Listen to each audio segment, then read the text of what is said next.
It's coming. There's no escape. On Halloween, the veil between this world and the next will lift. And then all hell breaks loose. People have been scaring each other for as long as there's been a Halloween. But how long is that? Where does it come from? And why do we put on disguises and carve jack-o'-lanterns? To indulge our darkest fears? Unlocking the secrets of Halloween means discovering how it all began thousands of years ago. So lock the doors, dim the lights, and don't be scared as we dig up the real story of Halloween.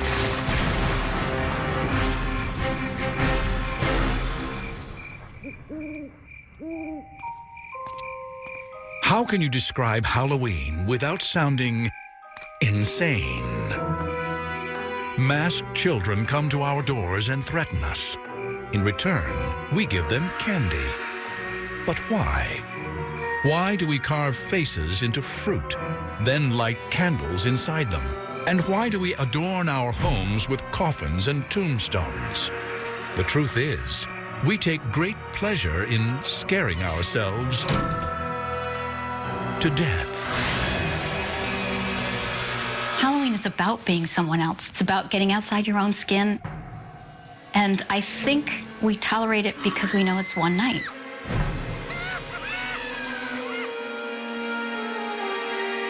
This impulse to confront our fears of life and of death and make sport of them, it's ancient.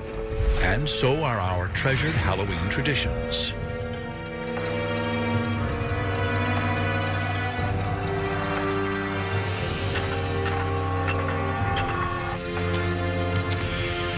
When did Halloween begin? And its ancient origins go back to the old Celtic calendar. And the old Celtic tribes divided the year between a light half and a dark half. And Samhain, their ancient holiday, was a precursor to our Halloween. It was the beginning of the dark half. Thousands of years ago, the Celts, one of Europe's early tribes, celebrated their Samhain harvest festival with bonfires on the night of October 31st to welcome their new year. For ancient peoples, harvest was a matter of life and death. If crops failed, people starved. Death was always close. It was a bit of a warning. You know, it's going to get cold and dark. Gather together, come home, and don't send anybody out alone in the dark. But the Celts believed there was even more to Samhain. What marked Samhain and this transition from light to dark was that time and space became permeable, flexible. And so that spirits, not only of the dead, but of the past or of other realities, could sort of wander into our reality. And humans could wander out and get lost in the other world as well. The veil between life and death was at its thinnest, and the living and the dead could commingle. And that's at the root of all the Halloween celebrations. Stories persist of people on Samhain night getting trapped in the other world, and of the dead appearing among the living. But the truth is, we know precious little about Samhain. We can only guess that their bonfires likely drew one familiar Halloween icon, a thing familiar yet frightening to many: the bat. Before there was electricity, the only way you would have seen a bat would have been by the firelight. And in fact, you probably would have seen it around the fire because bats eat insects, and insects are attracted to the light. Bats come out at night, and nighttime was scary time. So if bats are the best and baddest part of your Halloween, you might just credit ancient people like the Celts. And they weren't the only ancient culture with creepy traditions. Others also looked to their dead. Many, many cultures sort of set aside a day or a couple of days to ritually celebrate and recognize the dead. An interesting thing is that you find a lot of them at about the same time period, especially in agricultural societies, because if you think about it, you know, spring things come up out of the ground, they're very green, you harvest in the middle of the summer. And towards the fall, and when it gets towards winter, things die.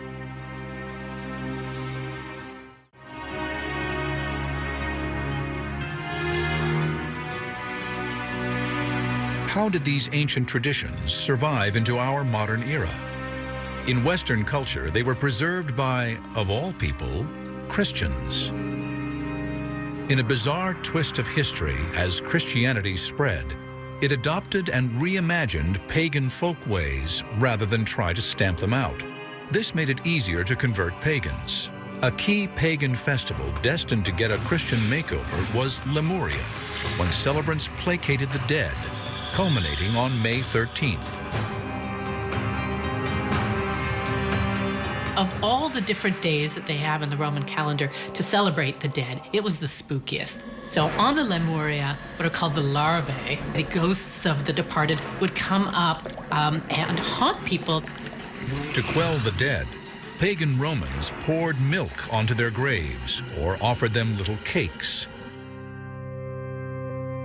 But the Church co-opted Lemuria in 609 AD, turning May 13th into All Saints' Day, a day to honor the most holy of dead Christians.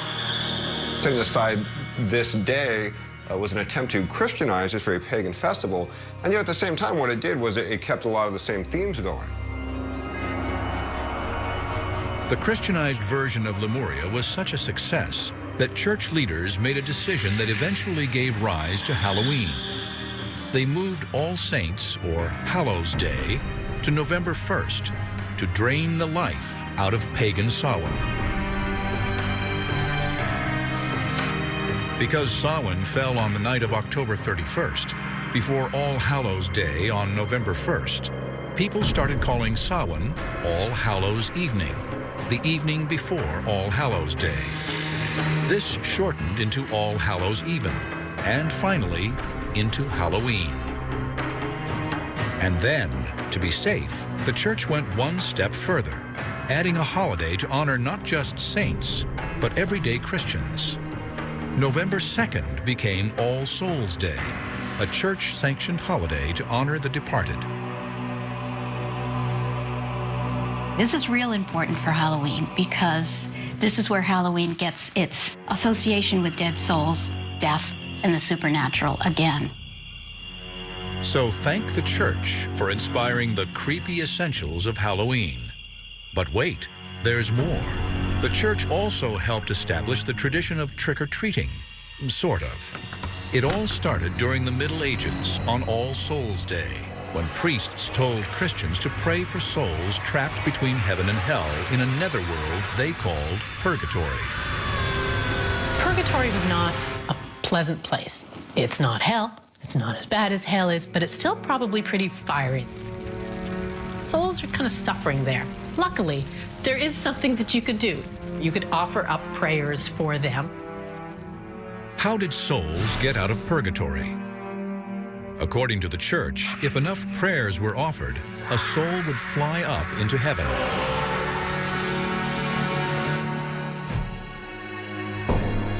This led to a medieval custom that bears more than a striking resemblance to our modern trick-or-treat. Children would go souling, begging for soul cakes, spiced cakes filled with raisins. In return for these treats, the beggars would offer up prayers for souls trapped in purgatory.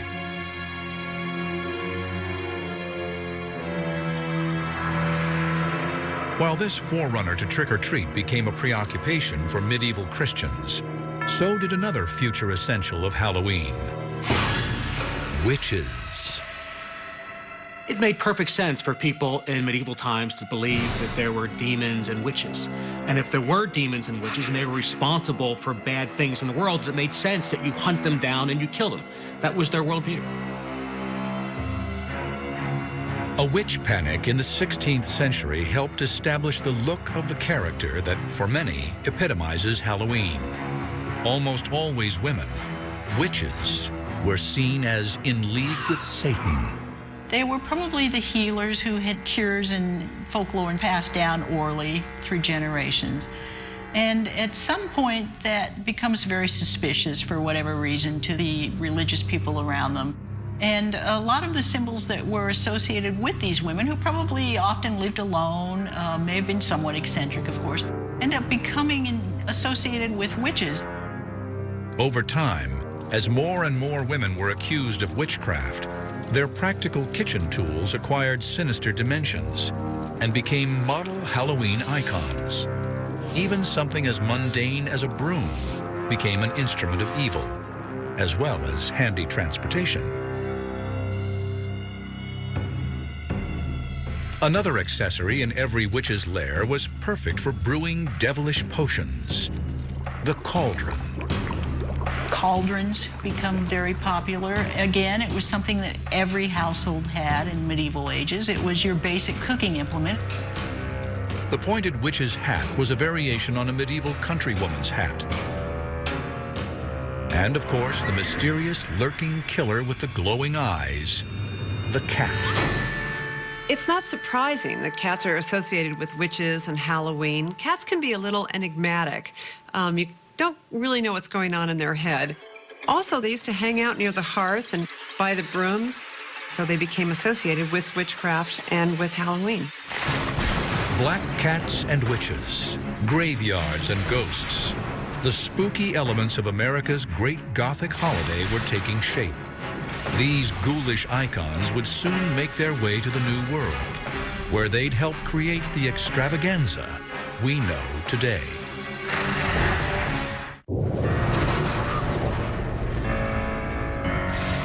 Bonfires, worshiping the dead, begging for treats. The elements of our modern Halloween were haunting Europe at the dawn of the 17th century, but they hadn't yet collected into a spooky, secular holiday. History would now start consolidating them and give life to an odd celebration of death. It's a death that makes this holiday.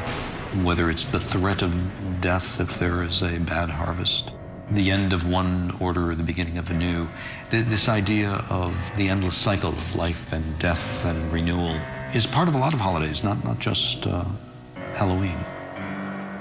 This period saw the continued influence of one of Halloween's most colorful icons, the mask. It often appeared in tandem with another Halloween tradition, destructiveness. Rowdy beggars at All Hallows Eve also guzzled their share of alcohol, and demands for food and drink became more threatening. Masks helped hide their identities.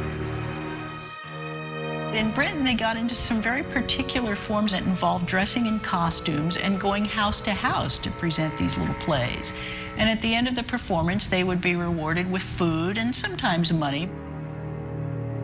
Was this trick or treat? Not quite, but the resemblance was there.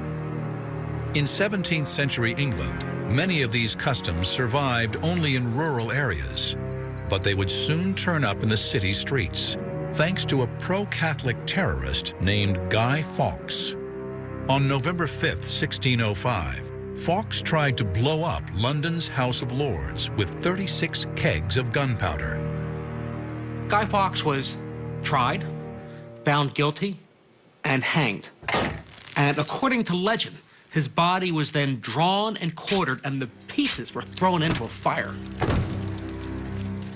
The next year, on the anniversary of the failed plot, and every year that followed, the children of London mocked the memory of Guy Fawkes by causing chaos in the streets, parading, begging, and building bonfires. Today, all over England, this is called Guy Fawkes Day, or Bonfire Night. Now, Guy Fawkes Day fell on November 5th, which is very close to Halloween, so a lot of the energy that was focused on Halloween sort of shifted toward Guy Fawkes Day. While it wasn't our Halloween yet, it had all the signs. Children and adults alike taking advantage of the darkness and letting loose. But would this pagan form of celebration make its way across the Atlantic to disrupt the sanctuary of the New World? Not if colonial Puritans had their way. For the Puritans of New England, the supernatural was a dark, menacing force, not a harmless superstition worthy of inspiring a holiday. Despite their efforts to kill the Halloween tradition before it took hold, there were a few Guy Fawkes celebrations that made their way to the shores of America. Other settlers tolerated or even embraced the traditions that threatened the Puritans. And seeds were planted for the holiday that would morph into our American Halloween. For example, there's an 1833 description of a Halloween, not even so much a party, but just a small gathering where they told ghost stories around a fire. But now, one more spooky standby. The image of a spirit or ghost would join witches and skeletons in a macabre Halloween dance. By the mid-19th century, America was primed for a much darker holiday. Having endured 4 long years of civil war that ended in 1865 with over 500,000 dead. There were so many unclaimed, unknown dead bodies that the Civil War left behind that this country was obsessed with death. And mostly it was that so many of these soldiers died unknown. We don't know what happened to them. So there was a huge sense of they could come back. Maybe they're not dead. It makes perfect sense that people would tell more ghost stories. And the very first Halloween ghost stories were about people coming back home. It's at this time that America's Halloween story really begins. After the Civil War, when Scots and Irish immigrants brought their rural, Old World Halloween customs with them, they helped to establish even more American Halloween traditions. For the Scots, it was a little bit of a scarier night. Until fairly late, we're still talking about the appearance of bogies on Halloween. Bogies, or boogeymen, were sort of amorphous, pestering ghosts that plagued children, hiding under beds or tapping on windows, or lurking by a gate or turnstile. There was a belief that there was a bogey on every stile, which meant on Halloween night you could cross any gate and there might be something sitting there waiting to get you. Halloween's signature symbol, the jack-o'-lantern, also began as a European tradition. But the prototype wasn't carved from a pumpkin. There's a great legend about a character named Jack-o'-lantern. And Jack was a troublemaker, but he was so bad, he even managed to get himself thrown out of hell, which is not an easy thing to do. But the devil did decide to have pity on him and scooped up an ember from the fires of hell and gave it to him. So Jack takes the ember and he puts it inside a hollowed out turnip. And he walks around and that becomes the legend of Jack-o'-lantern. In one age-old European practice, children would carve their own jack-o'-lanterns out of turnips and light them with candles. The first reference we have in the United States to jack-o'-lantern, it comes from Nathaniel Hawthorne, and he's writing in Twice Told Tales, and he's describing someone's very tattered coat full of holes, and when you hold it up to the light, it shines like a jack-o'-lantern would. Americans improved on the jack-o'-lantern tradition. They substituted big, round pumpkins for the old world's hard little turnips, and Halloween finally had its trademark. Pumpkins are generally harvested around Halloween, and kids realized jack-o'-lanterns could be a prankster's best weapon on Halloween night. Kids figured out this great thing they could do. They could take a pumpkin and you could hollow it out and you put a candle on it. And then you take that pumpkin and you put it on a stick and you put a sheet over it. And you parade around, you can put it in front of a window or something, and it's really a pretty scary picture. Jack-o'-lanterns soon became the face of Halloween. But Scots and Irish immigrants also brought with them the more rambunctious, stone-throwing, prank-playing Halloween reveling to America. And on Halloween night, at the dawn of the 20th century, there was a whole dark world of trouble just waiting for American boys. Halloween had been on a dark and scary journey from its origins with the Celts centuries ago. In the Middle Ages, it became a Christian holiday honoring the dead. But by the 16th century, it was turning into a rowdy kids' celebration, marked by begging and pranks. By the 1800s, Halloween had even moved into cities and towns across America. But the ghastly face of Halloween was reimagined in gruesome shades of orange and black at the turn of the 20th century. For the first time, artists of the era brought together all things scary and linked them to Halloween. Skeletons and spiderwebs, jack-o'-lanterns and bats. They established the look of Halloween that we still use today. Among these icons are white-sheeted ghosts. The sheet that a ghost wears derives from the winding sheet, the shroud that corpses were traditionally wrapped in before burial. And jack-o'-lanterns. The big grin still connotes the rictus of a death's head, as does the triangular nose hole. And even when it seems kind of jolly, death is still lurking there in the imagery. Horned devils came from medieval depictions of Satan. And witches from witch-hunting hysteria that swept through Europe and Puritan America. Witches became very popular in the early part of the 20th century, which is why they naturally became linked to Halloween. And there's actually a change in the way we perceive witches. The witches of the 19th century were old, they had big noses, and there were warts. And the witches in the 20th century are actually kind of attractive. It makes Halloween just a little, not only scary, but also a little naughty. But even as Halloween was dressing its old customs in new costumes, it was also creating new traditions, bad ones. Was Halloween in the early 20th century getting out of hand? To the dismay of authorities and property owners, the answer was yes. It was whatever you could think of that was a bunch of mischief. Back in those days, people had buggies. The bigger kids tried to take a buggy and put it up on a haystack. And there's about a half a dozen of the guys, and they just kind of pushed it up the haystack.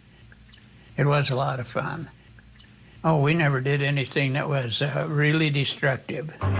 Mostly tricks. But for others, those tricks were more destructive. Pranks, usually committed by adolescent boys, plagued cities like Chicago and Philadelphia. By the 1920s, Halloween in America was turning into a crisis. Tricks on Halloween night were out of hand. The destructive pranks went beyond just smashing pumpkins. Kids would take bars of soap and they'd put them in the rails for streetcars so that the streetcars would derail and people would actually get hurt. They would take the steps in front of people's doors and move them so when people walked outside they would fall over and get hurt. They would set fires. They would throw stones through windows. I mean, this is really destructive stuff.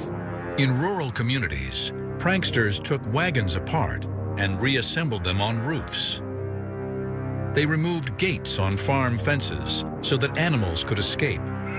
This particular prank was so popular that in some places, the night before Halloween was called Gate Night. In other cities, it was Mischief Night, or even Hell Night. Halloween pranks during the Great Depression may have been, in part, a product of the desperation of the time, an excuse for troublemaking. But there was already trouble everywhere, and many communities couldn't afford to feed their own, much less clean up destructive messes. The Halloween of 1933 was actually labeled Black Halloween in a lot of newspapers because of all of the destruction that the cities incurred. The kids were no longer just doing innocent, silly things. Now they were smashing light bulbs. They were setting fire to buildings. They were smashing car windows. If Halloween were to survive, it would have to change. Schools and police departments and other civic groups consciously and very actively promoted the idea of taming Halloween. And so they started to invent all sorts of things for kids to do, to divert them. Townwide parties, costume contests, games, everything that you could think of to get the kids away from pulling tricks and into the light. Novelty companies like Dennison and Beistel helped out these civic efforts. Dennison published a series of Halloween guides called Bogey Books that suggested ways of turning Halloween from a prank night into a party night. Denison was one of the first companies that realized there was money to be made off of Halloween. They started to put their own Halloween materials out for retail sale in drugstores all over America. They also made masks and paper costumes. This was a first. It was the first time that costumes were specifically made and marketed for Halloween. Before that, costumes had all been homemade. When I was a kid, it wasn't Halloween outfits like you wear now. So basically, you wore your overalls or your jeans or sloppy clothes, but you didn't go downtown and buy a special outfit just for Halloween. Just anything, you know, to make yourself a little conspicuous. Paper costumes were fancy and an improvement on the homemade variety, but they had their drawbacks. Unfortunately, a lot of that paper was flammable. And I was surprised at how many newspaper clippings I came across of costumes catching fire. Soon, other manufacturers, looking to tap into the kid market for Halloween costumes, began making more durable disguises. Sears' first box costumes came around 1930, and then it went from there. And the costumes came off of radio show characters and the funny papers. Costumes for parties, costumes for wild, town-wide parties, and for school parties and church parties. Halloween was a big social occasion. Halloween parades also helped drag the holiday out from the shadows and into the public arena. Allentown, Pennsylvania may have had the first parade in 1905, but others soon followed. Toms River, New Jersey in 1919. Anoka, Minnesota in 1920. Anoka has held its parade every year since.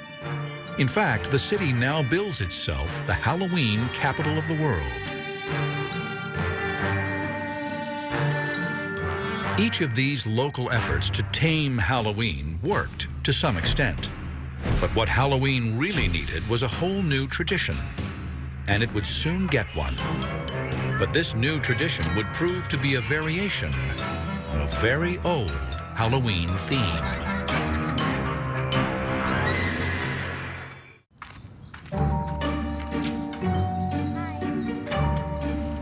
Trick or treat. That phrase still triggers cascades of candy into plastic pumpkins and pillowcases across America on the night of October 31st. And though the custom goes back centuries, the phrase trick or treat is probably less than 100 years old. Trick-or-treat is amazingly new. People think trick-or-treat goes back for centuries, and it doesn't. Trick-or-treat is actually less than 80 years old, probably. The term derives from pranking that was very widespread and destructive in America in the 20th century. And at some point, somebody came up with the brilliant idea of buying off these pranksters. Homeowners bribed rowdy kids with homemade treats, such as popcorn balls and candy apples, to avoid getting pranked or tricked. In 1939, the phrase and the custom turned up in print. Doris Hudson Moss published an article in American Home magazine that talked about the success she had having a Halloween open house for the kids in her neighborhood. She didn't get tricked. She gave them sweets. It all worked. With the new custom came new treats. Not so much homemade goodies like popcorn balls. Now kids got store-bought, pre-packaged candies. Mars bars, Reese's cups, and good old Hershey's chocolate. Candy finally killed the rowdy Halloween. And now the time was right for the reinvented holiday to hit Hollywood. Uh-oh, the boys!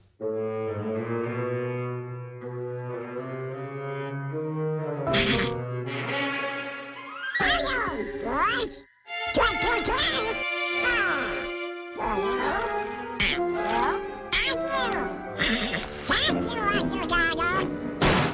Halloween was becoming a pop culture phenomenon, a national festival attended by millions, celebrating the joys of scavenging for mass-produced candy. I loved Halloween when I was a kid. I participated in it. I loved the rituals of it. I loved the pranks of it. I loved the mischief of it. I loved going to houses and dressing up and getting candy, and then there were parties. I mean, it was just fantastic. Then in 1966, Halloween found a home where all pop culture ultimately goes: TV. Halloween's stature zoomed off the charts when America went trick-or-treating with Charlie Brown. The whole idea of the Great Pumpkin, of course, came from the comic strip when Sparky Schultz decided that it would be very funny if one of the kids got his holidays mixed up. And so that's how Linus ends up in the pumpkin patch every year. Who are you writing to, Linus? This is the time of year to write to the Great Pumpkin. On Halloween night, the Great Pumpkin rises out of his pumpkin patch and flies through the air with this bag of toys for all the children. You must be crazy. When are you going to stop believing in something that isn't true? When you stop believing in that fellow with the red suit and the white beard. Television and America's most popular comic strip had given Halloween its unofficial seal of approval. The holiday had never in its entire history been so mainstream. But Halloween-themed cartoons aimed at kids were one thing. A movie for adults with Halloween as its theme was another. Nobody had ever tried it before. That is, until director John Carpenter took a stab at it in 1978 with the classic Halloween. The idea for calling my film Halloween came from the distributor. And when he said it, I thought, well, you know, he's right, absolutely right. There's never been really a Halloween-themed film. It's one of those eye-openers. Wow, why didn't I think of that years ago? What a great idea. Carpenter's $325,000 film would spawn a franchise grossing more than $500 million. It broke new ground, elevating the horror film from B-movie status to respected genre. And completely by accident, the film would also redefine our attitudes about Halloween masks. It started when the wardrobe budget forced the crew to create a mask for the villain, Michael Myers, for next to nothing. The production designer ran up to Burt Wheeler's magic shop on Hollywood Boulevard and bought this Captain Kirk from Star Trek mask, which didn't look anything like William Shatner, just looked this strange face, elongated face.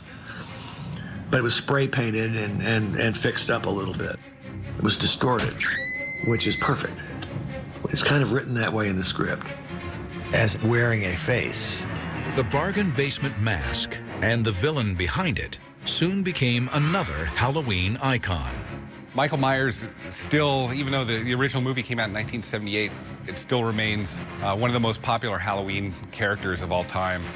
This idea of the masked stalker menacing young people at Halloween, it shifted the focus of Halloween away from ghosts and goblins to human villainy. But this nondescript mask did much more than that. It helped to redefine the limits of what a Halloween mask could be.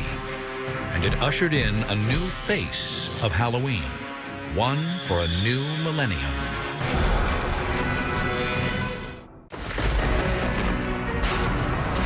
For hundreds of years, masks and costumes have been a way for partiers to disguise themselves. And now, it's a multi-million-dollar business. One Halloween-themed store, Burbank, California's Halloween Town, is so popular, it's open 12 months of the year, satisfying customers' need for disguise.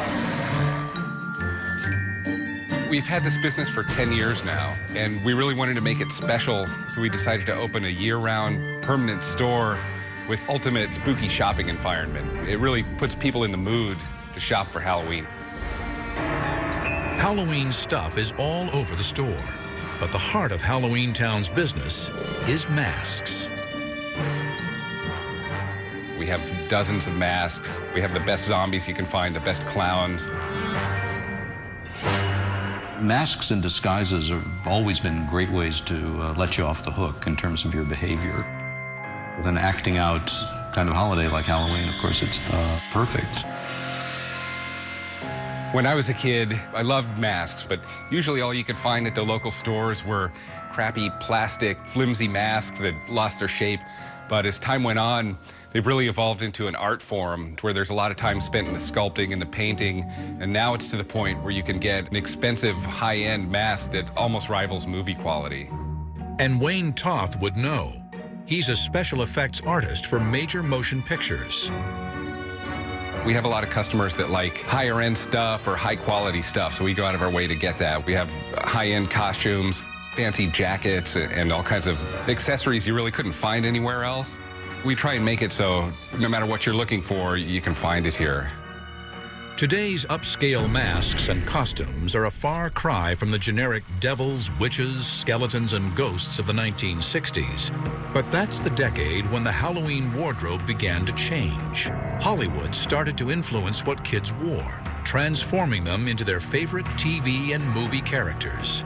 Today, that trend has escalated to an obsession. Film franchises like A Nightmare on Elm Street, Scream, and Halloween are inspiring growing legions of kids to dress to kill. To wear the mask of the killer or of the ghost, of the skeleton, it gives a kid a sense of a lot of power and also of safety, because the monster can't get you if you are the monster for that moment. Crazed killer masks are just part of Halloween's evolving taste in costumes.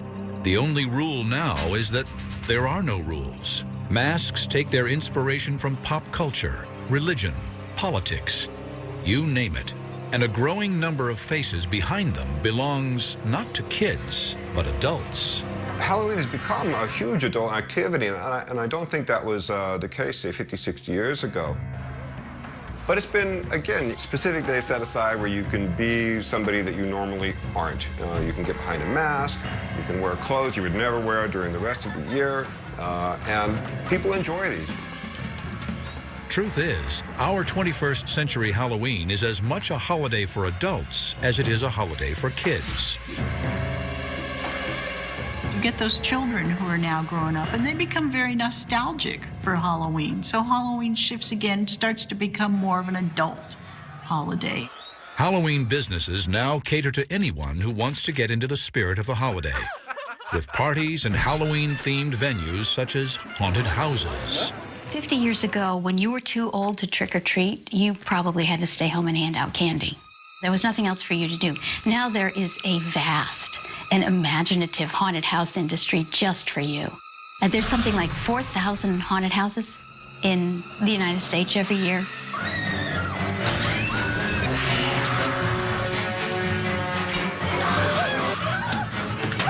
I loved haunted houses. It fascinated me. They terrified me as a kid. But haunted houses aren't the only place to find adults getting out on Halloween. In places like New York City's Greenwich Village Halloween Parade and West Hollywood's Halloween Carnival, the holiday takes a walk on the wild and naughty side. Of course, the gay Halloween parade is now a big fixture in San Francisco, in Los Angeles, and of course a big part of the New York celebration.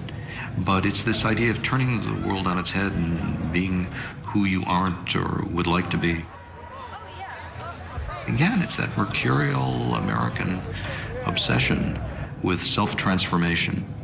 And that's the thing I think that really ignited Halloween in America. This sexually liberated Halloween sometimes crosses the line from adults to adults only. If you look at the costumes that are sold to adults these days, the costumes for women are all kind of borderline prostitute costumes. You know, the sexy nurse, the sexy maid, the sexy anything. Now, grown-ups are taking it one step further. They stock up on specially packaged Halloween novelty candy and join their children going door to door on Halloween night. These trick-or-treaters of the 1970s and 80s now seize the opportunity to relive their childhood Halloweens, dressing in full costume, supposedly to keep a watchful eye on their kids. And just as Halloween has scared kids for years, Halloween scares parents too. They fear sending their kids out unsupervised into a hostile world, full of poisoned candy and razor blade riddled apples. But they really shouldn't be. I grew up hearing about razor blades and apples myself, And it's clearly what we would call a contemporary legend. Another term is urban legend. There's a great societal unease about this idea that we're telling our kids to go take candy from strangers. So there's a lot of stories about razor blades and candied apples and these sorts of things. And parents every year get very, very worried about it. Did razor blades and apples ever happen? I believe there are a couple of cases, but of course you can ask which came first, you know, the story or the actions. Razor blades in apples, jack-o'-lanterns, soul cakes. They make up the legends, the texture of the Halloween we know. Today, Halloween wears many masks. It's a day for adults to push their boundaries a little.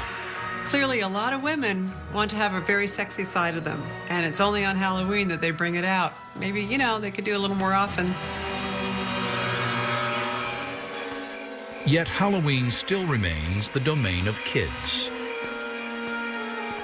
When you're a kid, you had one night a year where you were in charge. You got to dress up. You got to be something that you usually weren't. And you kind of even got paid for the privilege of this. It was an amazing holiday. Halloween doesn't like to have its energies tamed. You know, it's the rebellious aspect is going to pop up somewhere. Look close enough, and you'll see that Halloween is a showcase of everything the human race fears. Through the centuries, we've learned to live with what scares us most. And now, on October 31st, we turn our fears into fun. So beware of haunted houses and creaking doors, billowing sheets and full moons. And don't be surprised if a smiling jack-o'-lantern wishes you Happy Halloween.